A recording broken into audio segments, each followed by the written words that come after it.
새 친구처럼 믿고 의지하고 사랑하라.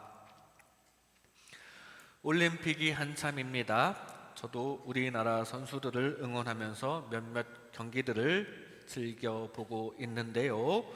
이 올림픽은 지금까지의 올림픽들에 비해 조금 더 두드러지는 특징이 있습니다.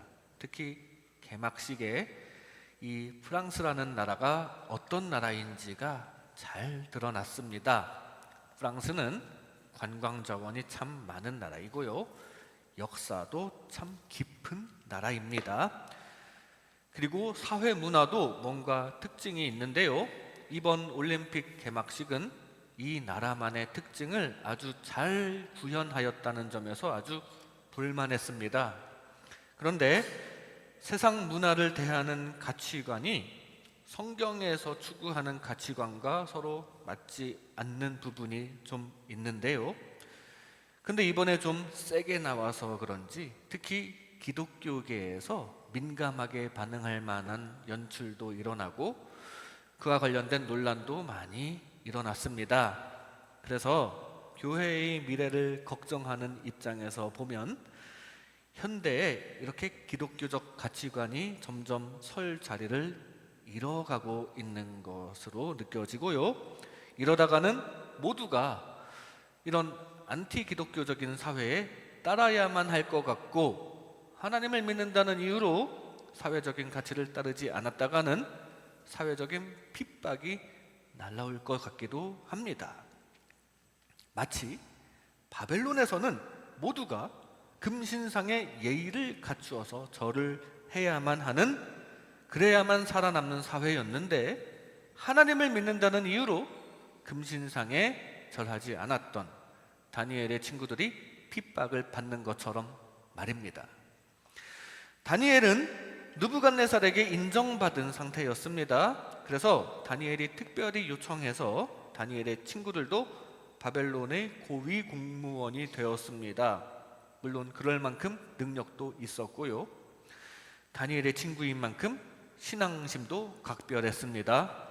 그런데 문제는 황제인 느부갓네살이 성격이 좀 괴팍한 데다가 주변의 소리에 왔다 갔다 하는 팔랑귀라는 성격이 있었다는 게 문제예요. 그래서 주변의 참소에 그냥 쉽게 넘어갑니다. 다니엘의 친구들 사드락, 메삭, 아벳느고가 일도 잘하고 인정도 받고 있는데 가만 보니까 자기들의 피지배 국가인 이스라엘 출신의 유대인들이기까지 해요. 그러니 주변에서 보기에 이들이 꼴보기가 싫습니다. 그래서 왕에게 아부하면서 참소를 합니다. 쟤네들 저거 잘못했습니다. 저거 벌 주셔야 합니다. 왕은 또 그 말을 듣고 이 친구들을 벌을 줍니다. 그런데 이때 하나님의 살아계심이 나타나고 이 하나님의 역사를 보니까 이 왕은 또다시 태도를 바꿔서 이번에는 이스라엘의 하나님을 섬기라고 국가적인 선포를 합니다. 팔랑귀 같은 왕을 이렇게 악한 자들만 이용하라는 법이 없죠. 우리 하나님께서도 이 세상의 권력을 이용해서 섭리하셔서 잠시나마 여호와 종교가 바벨론의 국교가 되었습니다. 하나님께서 하신 거예요. 중요한 것은 그 하나님을 믿고 의지하고 사랑하였던 이 다니엘의 세 친구들이 승리하였다는 사실입니다. 하나님을 사랑해드렸더니 하나님께서도 이들을 사랑해 주셨고요. 하나님을 믿어드렸더니 하나님께서는 믿음대로 구원을 주셨습니다. 그리고 하나님만 적극적으로 의지했더니 하나님께서도 적극적으로 복을 주셨습니다. 하나님만 믿고 의지하고 사랑한 만큼 하나님께서도 그에 알맞게 움직이셨는데요. 이 시간 이런 말씀을 나눌 때 우리도 세상보다 하나님을 믿고 의지하고 사랑하면서 이 세상을 더 잘 이용하시는 하나님의 섭리 가운데 거하시는 하나님의 복된 자녀 되시기를 주님의 이름으로 축복합니다. 다니엘의 세 친구들은 먼저 하나님을 사랑했습니다. 하나님을 사랑했습니다. 오늘 본문 14절 말씀해 보니 느부갓네살이 그들에게 물어 이르되 사드락, 메삭, 아벳느고야 너희가 내 신을 섬기지 아니하며 내가 세운 금신상에게 절하지 아니한다 하니 사실이냐? 이렇게 느부갓네살이 지적한 만큼 그대로 사드락과 메삭과 아벳느고는 이 느부갓네살이 세운 금신상에게 절하지 않았습니다. 왜냐하면 우상이기 때문이에요.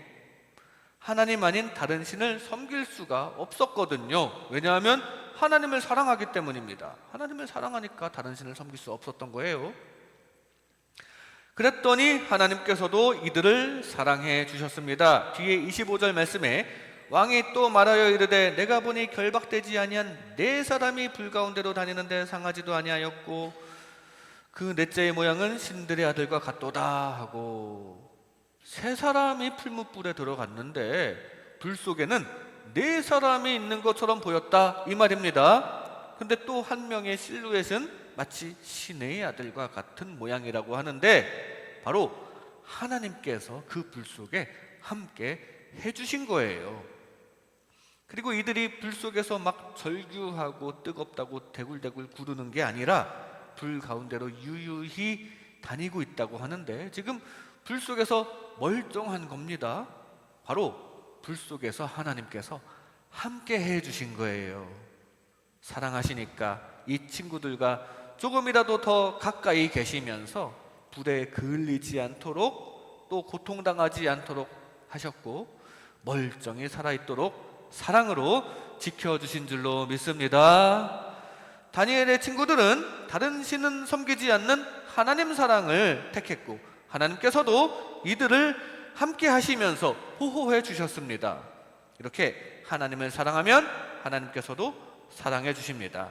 함께 하시면서 사랑해 주십니다. 그리고 하나님의 사랑은 우리의 영혼과 우리의 육신에 좋은 것입니다. 전능하신 하나님을 사랑해 드림으로 그 전능하신 분의 사랑을 받으시기 바랍니다. 모세가 시내산에서 받은 10계명 중에 첫 번째 계명은 너는 나 외에는 다른 신들을 내게 두지 말라입니다. 이게 10계명 제1계명이에요. 지금 다니엘의 친구들은 그냥 10계명을 지킨 겁니다. 다른 신, 즉 느부갓네살이 만든 금신상을 섬기지 않은 것이죠. 그런데 이게 무엇을 뜻하느냐? 이게 바로 하나님 사랑입니다. 하나님만 사랑하라는 계명을 지키는 거예요. 아니 근데 10계명에 하나님만 사랑하라라고 긍정적으로 표현하면 됐지 왜 다른 걸 하지 말라고 부정적인 명령어가 들어간 표현으로 10계명에서 말씀하셨을까요? 예를 들어서 어떤 여자가 남자에게 너 딴 여자 보면 혼나, 이게 무슨 뜻입니까? 자기만 보라는 거죠. 그 말은 즉 자기도 그 남자만 사랑하겠다는 거예요. 즉 하나님께서도 우리를 그만큼 사랑하시겠다는 하나님의 사랑 고백이 바로 10계명 제1계명입니다. 다른 신 섬기지 마, 나도 너만 사랑할게, 그런 뜻이에요. 다시 말해 다니엘의 세 친구들은 하나님 외에 다른 신인 금신상에 절을 하지 말라는 하나님의 말씀대로 한 것이고, 그것은 즉 하나님께서 우리를 그만큼 사랑하신다는 사랑을 받아들인 행위가 되는 것이고요, 실제로 하나님께서 놀랍게 불 속에서 건져주심으로 그 사랑을 실천하십니다. 우리도 우상 말고 하나님을 사랑해 드려야 합니다. 우리가 하나님께 기도는 안 하고 돈에만 한눈 팔면 하나님께서는 질투하십니다. 우리가 하나님께 예배하는 자를 찾지 않고 어디 놀러 가는 데에만 시간을 쓰면 역시 하나님께서는 섭섭해 하십니다. 그리고 하나님 말고 다른 걸 더 사랑한다고 바로 효과가 나타나는 것도 아닙니다. 예를 들어서 다른 여자나 다른 남자에게 한눈 팔아봤자 그 모르는 사람과 실제로 인간관계를 이루는 데까지는 관계가 좋아진다고 하더라도 시간이 엄청 오래 걸리듯이 세상에 한눈 팔아봤자 그 내가 추구하는 그 세상 것이 진짜 내 것이 되는 데에는 어려움도 있을 수 있고요, 실패할 수도 있습니다. 그리고 시간도 오래 걸립니다. 그러나 지금 현재의 내 여자친구, 내 남자친구, 지금 내 아내, 내 남편이 당장 뭐라도 다 나에게 해줄 수 있듯이 지금 곁에 계신 하나님께서도 무엇이든 해주실 수 있는 분입니다. 전능하신 분이자 지금 바로 여러분 곁에 계신 하나님을 진정으로 사랑해 드리시기 바랍니다. 그래서 전능하신 하나님의 사랑을 받아 다 잘 되시기를 주님의 이름으로 축복합니다. 하나님을 사랑했습니다. 다니엘의 세 친구들은 다음으로 하나님을 믿었습니다. 하나님을 믿었습니다. 오늘 본문 17절 말씀에 왕이여 우리가 섬기는 하나님이 계시다면 우리를 맹렬히 타는 풀무불 가운데에서 능히 건져내시겠고 왕의 손에서도 건져내시리이다. 느부갓네살은 나름 기회를 줬어요. 너네 실수로 그런 것 같으니까, 실수로 금신상에 절 안 한 것 같으니까 내 한 번 더 기회를 줄게. 이번에 나팔 소리가 들리면 꼭 나와서 신상에 절해라. 안 그럼 죽는다. 그런데 사드락, 메삭, 아벳느고는 뭘 그때까지 기다릴 게 있냐는 듯 바로 그냥 자신들의 신념을 말합니다. 저기 황제 폐하, 절 안 할 거예요. 저희들은 하나님께서 지켜주실 것을 믿을 테니까 그렇게 아세요. 아주 당돌하게 하나님에 대한 굳은 믿음을 표현하였습니다. 그랬더니 하나님께서는 그 믿음대로 움직이셨습니다. 뒤에 26절 하반절에 지극히 높으신 하나님의 종 사드락, 메삭, 아벳느고야 나와서 이리로 오라 하매 사드락과 메삭과 아벳느고가 불 가운데에서 나온지라. 결국 나왔어요. 느부갓네살의 문을 열어주고 나오라고 하는 장면입니다. 이 친구들은 하나님께서 자신들을 풀무불 가운데에서 능히 건져내실 것을 믿었더니 그대로, 그 믿음대로 정말 풀무불 가운데에서 나오게 되었습니다. 다니엘의 친구들은 불에 들어가서도 하나님께서 건져주실 것을 믿었고요, 하나님께서는 이들의 믿음대로 정말 불 속에서 건져주셨습니다. 이렇게 하나님을 믿으면 믿음대로 해주십니다. 하나님은 우리의 믿음을 의로 여기시기 때문입니다. 믿음직한 하나님을 제대로 믿어 의롭다 여김을 받으시고 구원 받으시기 바랍니다. 맹인 바디메우가 예수님이 오셨다는 소식을 듣고 그 안 보이는 눈으로 겉옷까지 내팽개치면서 달려갑니다. 그리고 그 믿음을 담아서 다윗의 자손 예수여 나를 불쌍히 여기소서 외치고 달려왔어요.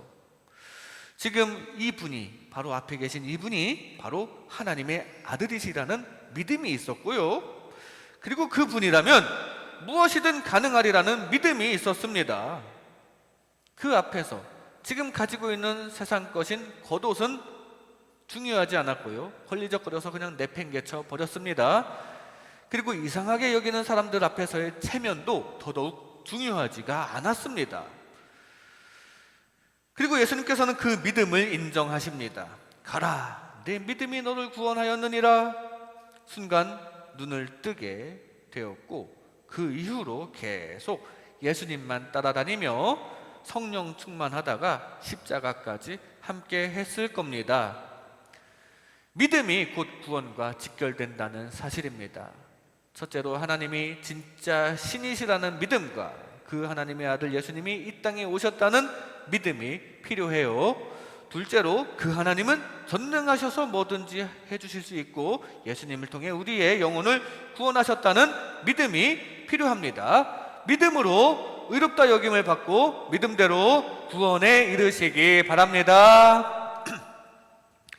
노아도 뭔가 행동을 잘해서가 아니라, 착해서가 아니라, 선한 일을 많이 해서가 아니라 그냥 그의 믿음이 그의 의가 되었습니다. 노아는 그저 여호와께 은혜를 입어서 믿음을 갖게 되었고 그대로 당대의 의인이 되었는데요, 히브리서 11장 7절 말씀에 보면 믿음으로 노아는 아직 보이지 않는 일에 경고하심을 받아 경외함으로 방주를 준비하여 그 집을 구원하였으니 이로 말미암아 세상을 정죄하고 믿음을 따르는 의의 상속자가 되었느니라 라고 증거합니다. 보이지 않는 하나님을 믿는 믿음, 그리고 그분께서는 무엇이든지 하실 수 있으니 그의 명령대로 순종해야겠다는 믿음이 그를 의인이 되게 하였고 구원으로 이끌었다는 사실입니다. 우리도 믿음을 가지고 또 그 믿음이 평생 변치 않으시면 좋겠습니다. 사실 믿음을 갖는 것도 은혜이지만 그 믿음을 유지하는 것도 만만치 않습니다. 세상이 믿음을 방해하거든요. 과학이, 이성이 믿음을 방해합니다. 욕심이, 세상 즐거움이 우리의 믿음을 방해합니다. 사상의 자유를 추구하는 세력들이 은근히 기독교를 핍박하면 그것도 우리 믿음에 영향을 끼치기도 합니다. 계시록에 예언된 대로 짐승의 표, 일명 베레칩이라고도 하죠. 그걸 꼭 받아야만 뭔가를 사고 팔고 생활을 할 수 있는, 만약에 그런 세상이 진짜 오기라도 한다면, 내 생에 그 세상이 오기라도 한다면 우리의 믿음은 어떻게 지켜야 할까요? 세상에서 믿음을 지키는 거 결코 쉽지가 않습니다. 다니엘의 친구들도 세상에서 질질 끌 수도 있었는데 혹시라도 그 사이에 믿음이 변하지 않을까 해서 바로 믿음을 고백한 거 아닐까 생각됩니다. 우리는 성령님의 도우심을 간구해야 합니다. 주여 믿음을 도와주소서. 하나님의 영의 도우심을 받아 사탄이 장악한 이 세상에서 믿음을 지킬 수 있습니다. 성령 충만하여 이 믿음 더욱더 굳세어지시는, 그래서 믿음대로 보호해 주시고 믿음대로 구원해 주시는 은혜가 가득하시기를 주님의 이름으로 축복합니다. 하나님을 믿었습니다. 다니엘의 세 친구들은 마지막으로 하나님을 따를 의지가 있었습니다. 하나님을 따를 의지가 있었습니다. 오늘 본문 18절 말씀에 그렇게 하지 아니하실지라도 왕이여 우리가 왕의 신들을 섬기지도 아니하고 왕이 세우신 금신상에게 절하지도 아니할 줄을 아옵소서. 그리 아니하실지라도, 즉 내가 생각한 대로 구해주시지 않을지라도, 기도 응답이 없더라도 하나님을 끝까지 따르겠다는 거예요.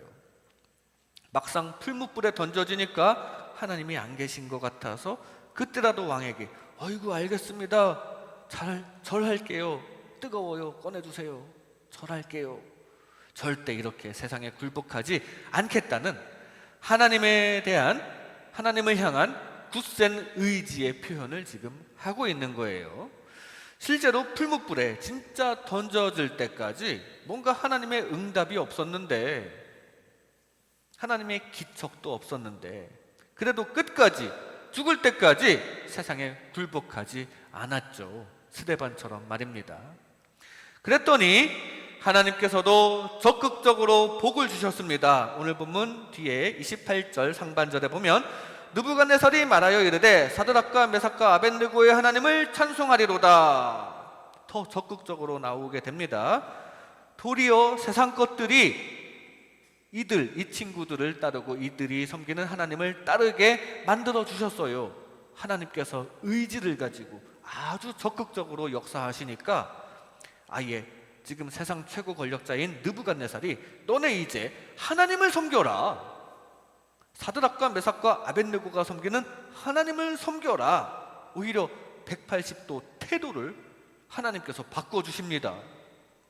게다가 느부갓네살 왕은 성격도 좀 괴팍하거든요. 그 괴팍한 성격에 방향이 하나님을 섬기라는 쪽으로 향하니까 끝까지 하나님을 배신하지 않았던 친구들은 도리어 바벨론에서 결국은 인정받고 높임을 받게 되었다는 사실입니다. 이렇게 하나님을 끝까지 따를 적극적인 의지가 있으면 하나님께서도 적극적으로 복을 주십니다. 적극적으로 하나님을 따름으로써 주님의 적극적인 복을 받으시기 바랍니다. 왜냐하면 세상은 결국 다 하나님의 피조 세계이기 때문입니다. 그렇기 때문에 그 어떤 세상 세력도 하나님께서 움직이실 수 있다는 사실이에요. 느부갓네살 왕도 하나님께서 움직이셨습니다. 바울이 회심하기 전에 그렇게 악한 사람이었는데 전능하신 하나님께서 방향을 싹 바꿔주시니까 복음 전파의 가장 중요한 인물이 되었고 큰 열매를 맺었죠. 느부갓네살처럼 악한 사람도 하나님께서 싹 움직이셔서 금신상을 숭배해야 하는 문화가 일순간 하나님을 섬겨야 하는 분위기로 바뀌었습니다.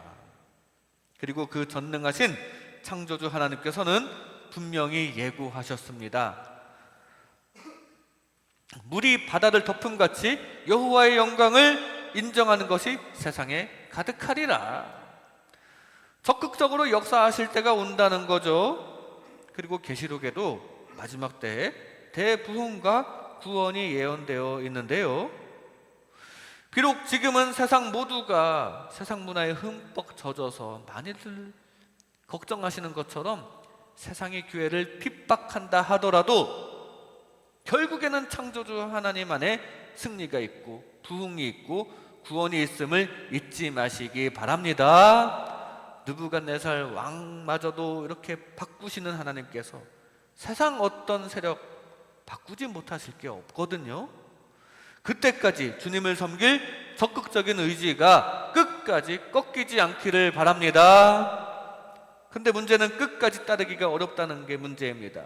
하나님 계신다면 이 기도 들어주시겠지, 빨리 들어주시겠지, 하나님 그때까지 들어주시지 않으면 하나님 못 믿겠습니다. 우리는 내 마음대로 시한을 정해놓고 있지는 않습니까? 아니, 이 세상의 주관자는 하나님이신데 하나님께서 문제 해결해 주실 시기를 내가 어떻게 정합니까? 바라기는 하나님의 때까지 인내하며 그때까지 적극적으로 주님을 따를 수 있기를 바랍니다. 하나님을 시험하는 태도로는 응답을 잘 받지도 못해요. 바리새인들이 예수님 앞에서 기적 나와라, 표적 나와라 했지만 요나의 표적밖에는 더 이상 보여줄 표적이 없다고 하시고 떠나가셨습니다. 그들에게 기적을 앞만 보여줘도 그 사람들은 어떻게든 예수님을 믿지 않을 의지가 있었거든요. 기적을 계속 보여주시면 뭐 한번 생각해 보겠습니다. 그때 가서 믿어보죠. 뭐 안 믿을 거면서 교만한 태도로 그렇게 나오는 자들에게는 응답도 주어지지 않습니다. 반대로 다니엘의 친구들은 기적을 보여주셔야 한번 생각해 보겠습니다가 아니라 그리 아니하실지라도 믿겠습니다. 기적이 없어도 믿겠습니다. 이게 바로 어떤 상황에서도 하나님을 따르겠다는 적극적인 믿음의 표현입니다. 우리가 바로 이런 태도를 배워야 합니다. 그러면 끝에 가서는 분명히 구원의 복을 주십니다. 최후의 구원은 기본이고요. 그 전에도 수많은 복과 삶의 도움을 주실 것인데 끝까지 하나님에 대한 적극적인 의지를 가질 때 적극적으로 도와주실 줄로 믿습니다. 많은 분들이 걱정하시는 바 교회가 설 자리를 잃어서 핍박받으면 어쩌나, 하나님만 섬기다가 세상에서 불이익을 받으면 어쩌나, 그렇다 할지라도 적극적으로 하나님을 섬기는 게 해답입니다.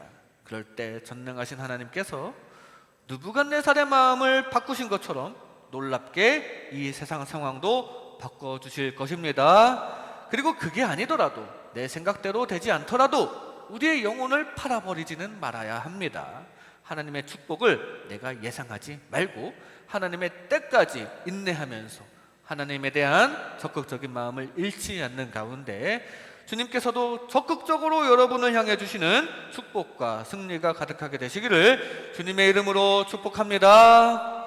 이 시간 새 친구처럼 믿고 의지하고 사랑하라, 새 친구처럼 믿고 의지하고 사랑하라 라는 제목으로 하나님의 은혜를 나눴습니다. 다니엘의 새 친구들은 하나님을 사랑했습니다.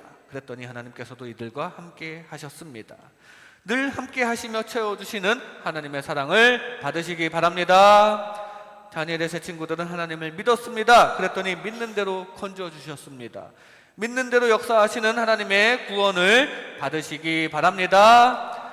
다니엘의 새 친구들은 하나님을 따를 의지가 있었습니다. 그랬더니 하나님께서도 적극적으로 주시고 복을 더해 주셨습니다. 하나님을 적극적으로 따름으로 주님께서도 적극적으로 주시는 복을 얻으시기를 주님의 이름으로 축복합니다.